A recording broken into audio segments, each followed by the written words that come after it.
Hi, my name is Joon, and I want to explain a book I read in the summer vacation. And this book really impressed me, so I asked teacher to make presentation for this one. The book is Animal Farm. Before we start, this presentation is only for the glory of God, who gave me the strength and wisdom to understand this book. Alright, let's begin.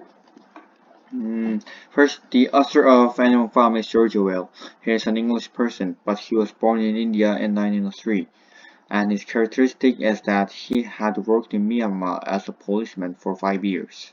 At that time, Myanmar was under the communism, so there were a lot of suppression from police. As he worked as a policeman, he had seen many cruel circumstances of citizens by obligatory government. So he came back to England and began to write books to criticize what he had seen, which is totalitarianism. His famous works are 1984 and Animal Farm. Now I'm gonna explain the brief summary of Animal Farm. It just concentrated on literally the stories between animals and really few humans. One day a pig called Old Major had a dream and shared it with every animal that are living in the farm of Mr. Jones. There was a farm where only animals exist. Animals sustain farms, and animals are the master of the farm. And there was no more human who exploits and kills animals. 3 weeks later, after Old Major died, animal every animal embraced it in reality, not just as a dream. They kicked Jones out of the farm and became the master of there, and they changed the name of the farm from Manor Farm to Animal Farm. The smartest animal in the farm was Pig, so every pig worked as manager of the entire farm. Among them, there were two typical leaders, Napoleon and Snowball. There were endless conflicts between them, so one day Napoleon kicked Snowball out of the farm through his power. After that, the farm was full of dictatorship from Napoleon. When most of people read this book at first, they might think that, what is it? It's just strange animal story. Why is this book considered as masterwork? However, as I mentioned, George Orwell wrote books to criticize totalitarianism. Mm, yes, the story of Animal Farm is also symbolizing Soviet Union and the socialism. Before introducing symbols of each characters, we should know the history of Russian Revolution. Russian Emperor did not have enough ability to control over the whole nation. Citizens were starving, and the emperor sometimes killed a lot of people. All of these cases finally created insurrection between sorry, created insurrection of Russian citizens toward the emperor, and was successful with rebirth of Russia, which is USSR, Union of Soviet Socialist Republics. However, Soviet Union under Joseph Stalin's dictatorship could not give people bread. They just took away more bread and human lives than before. Animal Farm is depicting the true life of socialism after Russian Revolution. His method to depict was drawing various animals, which represents communism's unique characteristics. Yeah, okay. The first animal is the Old Major. The story of Animal Farm begins with his dream.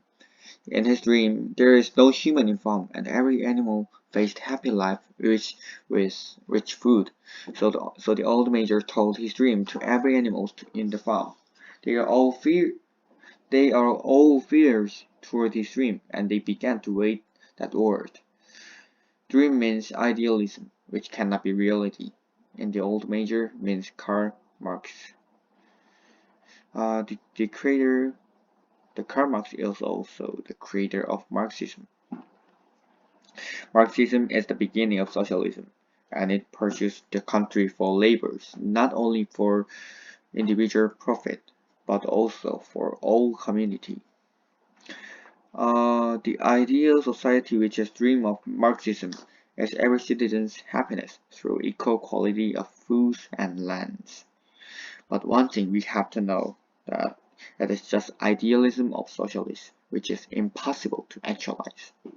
Next character is Mr. Jones. He was the owner of Animal Farm and he attacked and suffered many animals with really little feeds, which is food. Uh, Also, his feature is that he does not have proficient ability to control farm. He just drank the alcohol and just keeping hit animals. Of course, Mr. Jones means the Russian Empire before revolution. Now we're entering more and more to the George Orwell's real meaning of this book.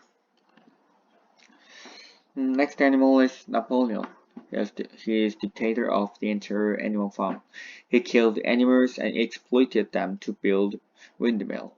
It is clear that he is representing Joseph Stalin as one of the person who killed the largest number of people. As Stalin killed people who defied him, Napoleon killed many animals to show his position and power. Snowball is compatible commander with Napoleon.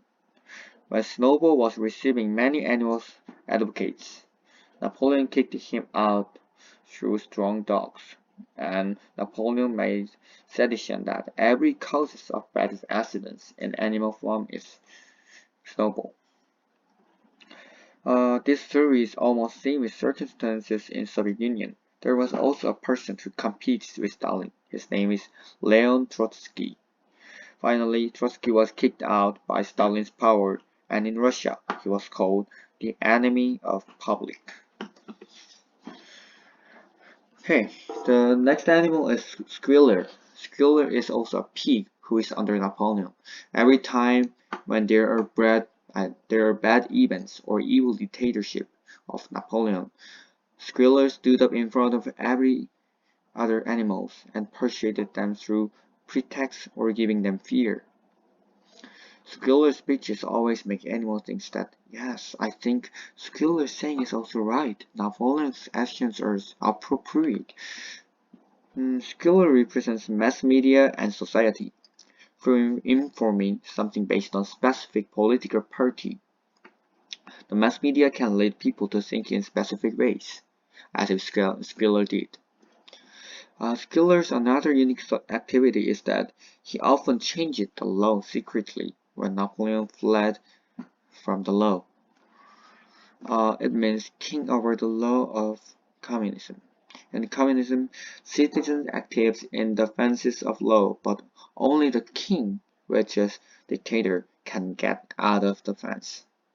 Next is nine dogs. They are nurtured by Napoleon, so they showed strong loyalty toward him. They attacked animals who tried to defy Napoleon's opinion and plans. They are the symbol of violence of socialism in Soviet Union. Joseph Stalin killed countless number of people through using national military. That is pretty same with Napoleon's behavior. Yeah. There are last two more characters, but sorry, my slideshow has disappeared. So can I just yeah? There are last two more characters. First is Molly. Molly is a female horse who was pulling the chariot of Mr. Jones. Her feature is that she likes cube sugar and red ribbon. One day she asked the animals, "Can I get sugar and take my ribbon after our revolution?" They said, "Molly, it does not matter anymore.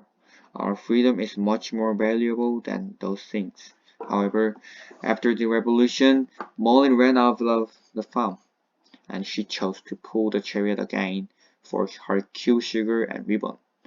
Cube sugar and ribbon are the symbol of each person's preference. The core of socialism is unity. Every people should have same thing, eat same thing, and receive same amount of money. Molly chose her own preference and her unique things, even though she had to have harsh life. This is pretty same with democracy and capitalism. Even though we are discriminated by money or social status, we can eat, wear, buy, and enjoy what we want and prefer. In other words, Molly is used to depict the difference between democracy and socialism. Last animal is a raven called Moses. It is also the name of biblical person. In Bible, Moses led every Israel people to the promised land, Canaan. In the story of Animal Farm, Moses spent his life with many animals and saying that after we die, we live in Sugar Candy Mountain, which is similar with the promised land in Bible. It means that Moses is representing religion. At first, Napoleon hated Moses, but after a few years, Napoleon welcomed Moses and let him to live freely in Animal Farm.